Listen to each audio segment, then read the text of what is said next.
ଦର୍ଶକ ବନ୍ଧୁ ଧ୍ୟାନରେ ଶୁଣନ୍ତୁ। 1 ନମ୍ବର, ସ୍ନାନ କରିବା ପରେ କପାଳରେ ତିଳକ ଧାରଣ କରିବା ଉଚିତ। ଏହା ଶୁଭ ହେବା ସହିତ ଆଜ୍ଞାଚକ୍ର ଜାଗ୍ରତ ହୋଇଥାଏ। 2 ନମ୍ବର, ପୂଜାପାଠ କରିବା ସମୟରେ କିମ୍ବା ଶୁଭ କାର୍ଯ୍ୟ କରିବା ସମୟରେ ପୂର୍ବକୁ ମୁଖ କରି କରିବା ଉଚିତ। ଏହା ମଙ୍ଗଳକାରୀ ହୋଇଥାଏ ଏବଂ ଦେବାଦେବୀ ସନ୍ତୁଷ୍ଟ ହୋଇଥାନ୍ତି। 3 ନମ୍ବର, ପୂଜାପାଠ କିମ୍ବା ଧର୍ମ ଅନୁଷ୍ଠାନ କରିବା ସମୟରେ ହାତରେ କୁଶ ଧାରଣ କରିବା ଉଚିତ। ଏହାଦ୍ୱାରା ମନରେ ଏକାଗ୍ରତା ବୃଦ୍ଧି ହେବା ସହିତ ଆୟୁ ବୃଦ୍ଧି ହୋଇଥାଏ। 4 ନମ୍ବର, ପ୍ରତ୍ୟେକ ଦିନ କିଛି ସମୟ ଠାକୁରଙ୍କୁ ପ୍ରାର୍ଥନା କରିବା ଉଚିତ। ଏହାଦ୍ୱାରା ନିଷ୍ଠା ପତିବ୍ରତା ପ୍ରାପ୍ତ ହେବା ସହିତ ଆଚରଣରେ ସଂଯମତା ଆସିଥାଏ। 5 ନମ୍ବର, ଧ୍ୟାନ କରିବା ସମୟରେ ମାଳା ଗଡ଼ାଇବା ଦ୍ୱାରା ମଙ୍ଗଳକାରୀ ହୋଇଥାଏ ଏବଂ ମନ ସ୍ଥିର ହେବା ସହିତ ସମର୍ପଣ ଭାବ ଜାଗ୍ରତ ହୋଇଥାଏ। 6 ନମ୍ବର, ତୃତୀୟ ନେତ୍ର ଥିବା ଦେବାଦେବୀଙ୍କୁ ଭକ୍ତି ଏବଂ ନିଷ୍ଠାର ସହିତ ପୂଜାର୍ଚ୍ଚନା କରିବା ଦ୍ୱାରା ଅବଳମ୍ବେ ସମସ୍ୟା ସମାଧାନ ହୁଏ ଏବଂ ମନସ୍କାମନା ମଧ୍ୟ ପୂରଣ ହୋଇଥାଏ। 7 ନମ୍ବର, ସମସ୍ତ ଶୁଭ କାର୍ଯ୍ୟରେ କିମ୍ବା ମାଙ୍ଗଳିକ କାର୍ଯ୍ୟରେ ସ୍ୱାସ୍ତିକ ଚିହ୍ନ ଅଙ୍କନ କରିବା ଉଚିତ। ଏହା ଅତ୍ୟନ୍ତ ଶୁଭ ହେବା ସହିତ ମାତା ଲକ୍ଷ୍ମୀଙ୍କର କୃପା ଦୃଷ୍ଟି ପଡ଼ିଥାଏ। 8 ନମ୍ବର, ମହୋଦଧି ଅଥବା ସମୁଦ୍ରରେ ସ୍ନାନ କରିବା ଦ୍ୱାରା ଶୁଭ ଏବଂ ମଙ୍ଗଳକାରୀ ହେବା ସହିତ ପାପ ତାପ ନଷ୍ଟ ହୋଇଥାଏ। 9 ନମ୍ବର, ପାଣିରେ କେବେ ବି ମଳମୂତ୍ର ତ୍ୟାଗ କରିବା ଉଚିତ ନୁହେଁ। ଏହା ଅମଙ୍ଗଳକାରୀ ହୋଇଥାଏ ଏବଂ ମୃତ୍ୟୁ ପରେ କୁକୁର ଜନ୍ମ ପ୍ରାପ୍ତ ହୋଇଥାଏ। 10 ନମ୍ବର, ଉତ୍ତର ଦିଗକୁ କେବେ ବି ମୁଣ୍ଡ କରି ଶୋଇବା ଉଚିତ ନୁହେଁ। ଏହା ଅଶୁଭ ହୋଇଥାଏ ଏବଂ ମସ୍ତିଷ୍କର ଶକ୍ତି କ୍ଷୀଣ ହୋଇଥାଏ। 11 ନମ୍ବର, ଦିନରେ କେବେ ବି ଶୋଇବା ଉଚିତ ନୁହେଁ। ଏହା ଅଶୁଭ ହେବା ସହିତ ଆୟୁ କ୍ଷୀଣ ହୋଇଥାଏ ଏବଂ ପାଚନ ଶକ୍ତି ଦୁର୍ବଳ ହୋଇଥାଏ। 12 ନମ୍ବର, ଛିଡ଼ା ହୋଇ କେବେ ବି ପରିସ୍ରା କରିବା ଉଚିତ ନୁହେଁ। ଏହା ଅମଙ୍ଗଳକାରୀ ହୋଇଥାଏ ଏବଂ ଅଣ୍ଡକୋଷ ପ୍ରଭାବିତ ହୋଇଥାଏ। 13 ନମ୍ବର, ପିନ୍ଧୁଥିବା ଗଞ୍ଜି କିମ୍ବା ଗାମୁଛା ଚିରିଗଲେ କେବେ ବି ସିଲେଇ କରି ପିନ୍ଧିବା ଉଚିତ ନୁହେଁ। ଏହା ଅଶୁଭ ହୋଇଥାଏ ଏବଂ ଦାରିଦ୍ରତା ବୃଦ୍ଧି ହୋଇଥାଏ। 14 ନମ୍ବର, ପ୍ରତ୍ୟେକ ଦିନ ପ୍ରାତଃ ଭୋଜନ କରିବା ପୂର୍ବରୁ 7ଟି ତୁଳସୀ ପତ୍ର ଖାଇବା ଦ୍ୱାରା ମଙ୍ଗଳକାରୀ ହୋଇଥାଏ ଏବଂ ଶରୀର କ୍ଳାନ୍ତି ବୃଦ୍ଧି ହେବା ସହିତ ରୋଗମୁକ୍ତ ହୋଇଥାଏ। 15 ନମ୍ବର, ପ୍ରତ୍ୟେକ ଦିନ ଶଯ୍ୟା ତ୍ୟାଗ କରିବା ପରେ ଗୁରୁଜନ ଏବଂ ଇଷ୍ଟଦେବଙ୍କୁ ପ୍ରଣାମ କରିବା ଉଚିତ। ଏହା ମଙ୍ଗଳକାରୀ ହୋଇଥାଏ ଏବଂ ବାଧା ବିପଦରୁ ରକ୍ଷା ମିଳିଥାଏ। 16 ନମ୍ବର, ସନ୍ଧ୍ୟା ସମୟରେ ମନେ ରଖିବେ, ସନ୍ଧ୍ୟା ସମୟରେ ଶୋଇବା ପଢ଼ିବା କିମ୍ବା ଭୋଜନ କରିବା ନିଷେଧ ହୋଇଥାଏ ଏବଂ ରାତିରେ ଓଦା ପାଦରେ କେବେ ବି ଶୋଇବା ଉଚିତ ନୁହେଁ। ଏହାଦ୍ୱାରା ଧନହାନି ହୋଇଥାଏ।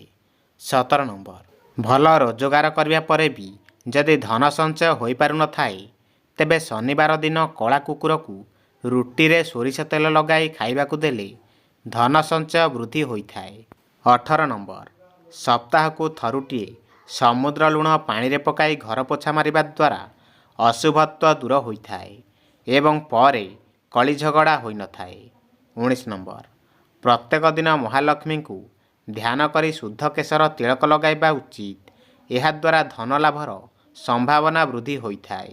20 ନମ୍ବର, ପ୍ରତ୍ୟେକ ଶନିବାର ଦିନ ଓସ୍ତ ଗଛ ମୂଳରେ ତେଲର ଦୀପ ଜାଳିବା ଦ୍ୱାରା ଶୁଭ ଏବଂ ମଙ୍ଗଳକାରୀ ହୋଇଥାଏ। ତା ସହିତ ଧନ ଲାଭ ହେବାର ସମ୍ଭାବନା ବୃଦ୍ଧି ହୋଇଥାଏ। 21 ନମ୍ବର, ଯେଉଁ ଘରେ ମାଦକ ଦ୍ରବ୍ୟର ସେବନ କରାଯାଏ ସେହି ଘରେ ସ୍ତ୍ରୀ ଲୋକଙ୍କର ଅପମାନ ହୋଇଥାଏ। ତାମସିକ ଭୋଜନ ଅନୈତିକ କାର୍ଯ୍ୟକୁ ମହତ୍ତ୍ୱ ଦିଆଯାଏ।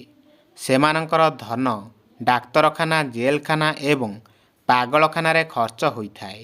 22 ନମ୍ବର, ଦେବୀ ଦେବତାଙ୍କର ଫଟୋ କିମ୍ବା ମୂର୍ତ୍ତି ଘରର ନୈରୁତ୍ୟ କୋଣ ଅଥବା ଦକ୍ଷିଣ ପଶ୍ଚିମ କୋଣରେ କେବେ ବି ରଖିବା ଉଚିତ ନୁହେଁ।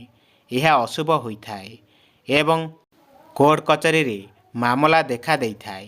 23 ନମ୍ବର, ବ୍ରହ୍ମ ମୁହୂର୍ତ୍ତ କିମ୍ବା ସନ୍ଧ୍ୟା ସମୟରେ କେବେ ବି ଘରେ ଝାଡ଼ୁ ମାରିବା ଉଚିତ ନୁହେଁ। ଏହା ଅଶୁଭ ଏବଂ ଅମଙ୍ଗଳକାରୀ ହୋଇଥାଏ। 24 ନମ୍ବର, ସକାଳୁ ଉଠିବା ପରେ ମୁହଁ ନ ଧୋଇ କେବେ ବି ଚାହା ପିଇବା ଉଚିତ ନୁହେଁ। ଏହା ଅଶୁଭ ଏବଂ ଅମଙ୍ଗଳକାରୀ ହୋଇଥାଏ। 25 ନମ୍ବର, ରାତିରେ କେବେ ବି ଭାତ ଦହି କିମ୍ବା ଛତୁଆ ଖାଇବା ଉଚିତ ନୁହେଁ। ଏହାଦ୍ୱାରା ଅଶୁଭ ହେବା ସହିତ ଆର୍ଥିକ ସଙ୍କଟ ଦେଖା ଦେଇଥାଏ। 26 ନମ୍ବର, ବାସ୍ତୁବିଜ୍ଞାନ ଅନୁସାରେ ପଞ୍ଚମୁଖୀ ହନୁମାନଙ୍କ ମୂର୍ତ୍ତି ଘରେ ରଖିବା ଦ୍ୱାରା ଉନ୍ନତି ହୋଇଥାଏ ଏବଂ ଧନ ସମ୍ପତ୍ତି ବୃଦ୍ଧି ହୋଇଥାଏ। 27 ନମ୍ବର, ଘରେ ଦୌଡ଼ୁଥିବା ଧଳା ଘୋଡ଼ାର ମୂର୍ତ୍ତି ଘରେ ରଖିବା ଦ୍ୱାରା ଶୁଭ ହୋଇଥାଏ ଏବଂ ସ୍ୱାମୀ ସ୍ତ୍ରୀ ମଧ୍ୟରେ ଉତ୍ତମ ସମ୍ପର୍କ ବୃଦ୍ଧି ହେବା ସହିତ ସୁଖ ସମୃଦ୍ଧି ପ୍ରାପ୍ତ ହୋଇଥାଏ। 28 ନମ୍ବର, ବାଛୁରୀକୁ କ୍ଷୀର ଦେଉଥିବା କାମଧେନୁ ଗାଈର ପିତ୍ତଳ ମୂର୍ତ୍ତି ଘରେ ରଖିବା ଦ୍ୱାରା ଶୁଭ ହୋଇଥାଏ ଏବଂ ସନ୍ତାନ ପ୍ରାପ୍ତି ହେବା ସହିତ ମାନସିକ ଶାନ୍ତି ପ୍ରାପ୍ତ ହୋଇଥାଏ। 29 ନମ୍ବର, ଦୁଇଟି ହଂସର ମୂର୍ତ୍ତି ଘରେ ରଖିବା ଦ୍ୱାରା ଶୁଭ ହୋଇଥାଏ ଏବଂ ଦାମ୍ପତ୍ୟ ଜୀବନ ସୁଖମୟ ହେବା ସହିତ ଧନ ପ୍ରାପ୍ତିର ସମ୍ଭାବନା ବୃଦ୍ଧି ହୋଇଥାଏ। 30 ନମ୍ବର, ଘରେ ହାତୀର ପିତ୍ତଳ ମୂର୍ତ୍ତି ରଖିବା ଦ୍ୱାରା ଶୁଭ ହୋଇଥାଏ ଏବଂ ସ୍ୱାମୀ ସ୍ତ୍ରୀ ମଧ୍ୟରେ ମତଭେଦ ଦୂର ହେବା ସହିତ ଘରେ ସୁଖ ସମୃଦ୍ଧି ଏବଂ ଐଶ୍ୱର୍ଯ୍ୟ ବୃଦ୍ଧି ହୋଇଥାଏ। 31 ନମ୍ବର, ପିଲାଙ୍କ ପଢ଼ିବା ଘରେ ଶୁଆ ଚିତ୍ର ଲଗାଇବା ଦ୍ୱାରା ଶୁଭ ହୋଇଥାଏ ଏବଂ ଏକାଗ୍ରତା ବୃଦ୍ଧି ହେବା ସହିତ ପାଠ ପଢ଼ିବାରେ ପିଲାଙ୍କର ମନ ଲାଗିଥାଏ। 32 ନମ୍ବର, ଶୋଇବା ଘରେ ହିମାଳୟର ଚିତ୍ର ଲଗାଇବା ଦ୍ୱାରା ଶୁଭ ହୋଇଥାଏ ଏବଂ ମନରେ ଶାନ୍ତି ଅନୁଭୂତି ଆସିବା ସହିତ ପ୍ରସନ୍ନତା ପ୍ରାପ୍ତ ହୋଇଥାଏ। 33 ନମ୍ବର, ଘରର ଡ୍ରଇଂ ରୁମ୍ର ଉତ୍ତର ପୂର୍ବ ଦିଗରେ ଆକ୍ୱାରିୟମ୍ ରଖିବା ଦ୍ୱାରା ଶୁଭ ହୋଇଥାଏ ଏବଂ ଘରେ ସୁଖ ସମୃଦ୍ଧି ବୃଦ୍ଧି ହୋଇଥାଏ। 34 ନମ୍ବର, ଘରର ଡାଇନିଂ ଟେବୁଲ୍ କେବେ ବି ମୁଖ୍ୟ ଦ୍ୱାର ସମ୍ମୁଖରେ ରଖିବା ଉଚିତ ନୁହେଁ କିମ୍ବା ମୁଖ୍ୟ ଦ୍ୱାରକୁ ଦେଖାଯିବା ଅନୁଚିତ। 35 ନମ୍ବର, ଘରର ମୁଖ୍ୟ କୋଠରୀ ସମ୍ମୁଖ କାନ୍ଥରେ ଉଦୟ ହେଉଥିବା ସୂର୍ଯ୍ୟଙ୍କ ଚିତ୍ର ଲଗାଇବା ଉଚିତ।